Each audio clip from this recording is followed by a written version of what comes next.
No sé si us passa de vegades que et sorprens pensant vaig a trucar no sé qui perquè faci no sé què o perquè faci no sé quantos, no? És a dir, que et sorprens pensant en els problemes dels altres i en quina situació tenen i en com t'agradaria que els hi anés, sí?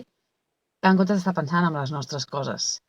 No només això, sinó que moltes vegades quan truques a aquesta persona o li dius el que ha de fer o per on ha de tirar o el que has pensat o el que se n'ha de recordar de fer o segur que això als pares encara us passa més, doncs lògicament el que li transmetem és una falta de confiança bastant important, no?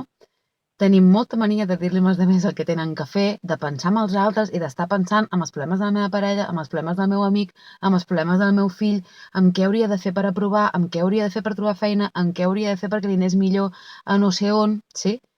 I no té cap sentit. És un patiment per part de la persona que està pensant com del que ho rep. Primer, perquè la majoria de vegades no ho rebem bé, i és lògic que l'altra persona no ho rebi bé. Segon, perquè el que demostrem és una falta d'acceptació molt gran de com és l'altra persona. Quan són nens, per començar, hem de deixar espai a l'altra persona, no? D'aprenentatge. Molts pares es queixen de que els seus fills no s'espavilen, però després tampoc els deixen l'espai per espavilar-se. És a dir, els hi estan solucionant el problema abans de que arribi el problema, que dius, bueno, dóna-li una miqueta de temps perquè ell vegi el problema, ell se'l solucioni, ell el pugui pensar i gestionar, no? Ja sé que tu no vols que li passi res, però dóna-li una miqueta d'espai. I quan ja són adults, quan són familiars, quan són doncs, la teva mare, la teva parella, el teu germà, qui sigui, accepta'l com és, no? Perquè al final, quin sentit té tenir que estar-li dient a la gent el que ha de fer? Primera, que qui sóc jo per dir-li a ningú el que ha de fer. Segona, que no deixo que aquella persona faci les coses a la seva manera, es trobi amb els seus propis problemes i s'ho gestioni ell o ella com ho tingui que fer. I faci l'aprenentatge que tingui que fer, si és que n'ha de fer algú. Jo no sóc ningú per pensar si l'altra persona ha de fer un aprenentatge.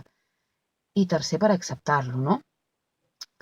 Tot això en què acaba englobat? Acaba englobat en que moltes vegades estic o estem més pensant, a mi em passa, en els problemes d'una altra persona, en el problema que té, en la situació en la que està, en com m'agradaria que li anés, en què ha de fer, hauria de fer això, hauria de fer allò, i deixem de pensar en nosaltres i en la nostra vida i en els nostres problemes i estem descentrats de la nostra vida pensant contínuament en la vida dels meus fills, en la vida del meu marit, amb la vida de no sé qui i amb que els hi vagin les coses com jo vull que els hi vagin, no?